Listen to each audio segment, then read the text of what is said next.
Bonjour tout le monde. Aujourd'hui, un exercice de toute beauté qui nous vient de IME 2006. L'énoncé de cet exercice a l'air tout bête, mais on va être amené à utiliser quand même 2-3 trucs assez subtils. Combien d'entiers n inférieurs ou égaux à 1000 peuvent être écrits comme la somme de j entiers positifs impairs consécutifs parmi exactement 5 valeurs de j plus grandes ou égales à 1. Alors j'ai, je l'avoue, énormément galéré pour réussir à faire cet exercice. Et ce qui bloquait ici, c'était cette donnée exactement 5 valeurs de j. Voilà ce qui se passe. On cherche en fait une somme de la forme 2n plus 1 plus 2n plus 3 plus etc. plus 2n plus 1 plus 2 facteurs de j moins 1, les j termes de la somme, et cette somme doit être égale à n. Or, eh bien, 2n plus 1 plus 2n plus 3 plus etc. plus 2n plus 1 plus 2 fois j moins 1, c'est la somme de j termes d'une suite arithmétique de premier terme 2n plus 1 et de raison 2. Donc, pour trouver cette somme extrêmement simple, elle est égale à 2n plus 1 plus 2n plus 1 plus 2 fois j moins 1, la somme du plus petit et du plus grand terme, qu'on multiplie par j et qu'on divise par 2. Le nombre de termes divisé par 2. Je développe et je réduis ce qui est entre les crochets. J'obtiens 4n plus 2 facteurs de j moins 1 que je multiplie par j et que je divise par 2. Après réduction, j'obtiens que cette somme est égale à j facteur de 2n plus j. Du coup, ça va entraîner plusieurs remarques. Premièrement, j étant plus petit ou égal à 2n plus j, parce que n est positif ou nul. Ça va impliquer que si je multiplie à gauche et à droite par j qui est positif, j'obtiens que j au carré plus petit ou égal à 2n plus j fois j est égal à n, implique que j est plus petit que racine carrée de n. J'avoue, ça va pas nous servir beaucoup, mais c'est intéressant. Plus important, n est égal à j fois 2n plus j. Donc ça signifie que j est un diviseur de n. Donc, on cherche les valeurs de n telles que j1 fois 2n1 plus j1 est égal à n, j2 fois 2n2 plus j2 est égal à n, etc., etc. Et ceci jusqu'à j5 facteur de 2n5 plus j5 est égal à n. On a donc 5 valeurs différentes de j, j1, j2 jusqu'à j5, qui vérifient l'équation. Et on en a seulement 5, parce que c'est marqué dans l'énoncé. Exactement 5 valeurs de j. Ça va impliquer que n admet 9 ou 10 diviseurs. À chacun des j1, j2, etc. correspond 2n1 plus j1, 2n2 plus j2, etc. Et on peut avoir quand même n est égal à 0, ce qui nous donnerait j facteur de j est égal à n, autrement dit, n est un carré parfait. Donc, n admet 9 ou 10 diviseurs différents, et plus précisément 9 quand n est un carré parfait. En fait, si n admet 9 ou 10 diviseurs, c'est extrêmement simple. N est de la forme P1 au carré fois P2 au carré, où n est égal à P1 fois P2 à la puissance 4. On a P1 au carré fois P2 au carré lorsqu'on a 9 diviseurs, autrement dit, je le disais, lorsque n est un carré parfait, ou alors n est égal à P1 fois P2 puissance 4, qui nous donne 10 diviseurs. Là, un point délicat, 2 cas sont à considérer.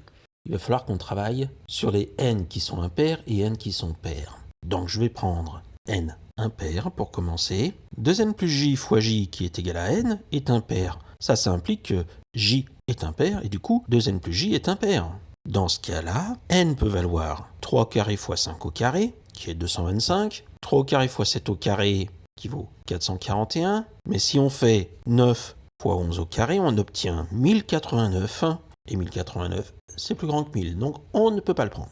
Mais on peut avoir aussi, donc, n est égal à P1 fois P2 puissance 4, et je commence à étudier 3 puissance 4 fois 5. J'obtiens 405, donc ça marche. 3 puissance 4 fois 7, c'est 80 fois 7, 567, donc c'est bon. 3 puissance 4 fois 11 nous donne 891, donc là encore ça passe. Par contre, si on prend 80 fois 13, on trouve 1063, donc ça dépasse 1000, on ne peut pas le prendre. Et si on regarde, 5 puissance 4, ça vaut 625, si on le multiplie par 3, ça dépasse largement. Donc on ne peut pas prendre de nombre de la forme 5 puissance 4 fois P1. Tout ça, ça nous donne 5 valeurs. Et si n est pair maintenant, j facteur de 2n plus j pair implique que j est pair. On obtient donc, si je remplace j par 2t, 2t facteur de 2n plus 2t est égal à n. je peux me permettre de factoriser 2n plus 2t par 2, et donc j'obtiens que n, dans ce cas-là, est égal à 4 facteur de t fois n plus t. Ce qui implique encore que t facteur de n plus t est égal à n sur 4, ça c'est un entier. Pour correspondre aux données de l'énoncé, t peut prendre 5 valeurs différentes, donc on se retrouve sur le même cas que précédemment. N sur 4 que j'appelle m admet 9 ou 10 diviseurs différents. Ainsi, eh bien, m est égal à p1 au carré fois p2 au carré, ou m est égal à p1 fois p2 puissance 4. Mais m, qui est égal à n sur 4, du coup, doit être plus petit ou égal à 250. Et là, important, on peut prendre p1 ou p2 égal à 2. Aucun problème. Voyons voir un peu. Si on prend m de la forme p1 au carré fois p2 au carré, et si je prends p1, cette fois-ci est égal à 2, eh bien je peux avoir 2 au carré fois 3 au carré, 9 fois 4, 36, 2 puissance 2 fois 5 puissance 2, 4 fois 25, 100, mais aussi 2 au carré fois 7 au carré. 4 fois 49 est plus petit que 4 fois 50, 200. Donc ça marche. Par contre, si on prend 2 au carré fois 11 au carré, 4 fois 121, ça dépasse largement les 250, donc on ne le prend pas. Si on prend P1 est égal à 3, eh bien on va avoir 3 au carré fois 5 au carré, et ça va être tout. Parce que, eh bien, 7 au carré 49 fois 9, 490 moins 49, c'est largement plus grand que 250. Donc on a une seule valeur pour P1 est égal à 3. Et si on prend P1 est égal à 5, déjà que 3 au carré fois 7 au carré était trop grand, 5 au carré fois 7 au carré, c'est encore P1.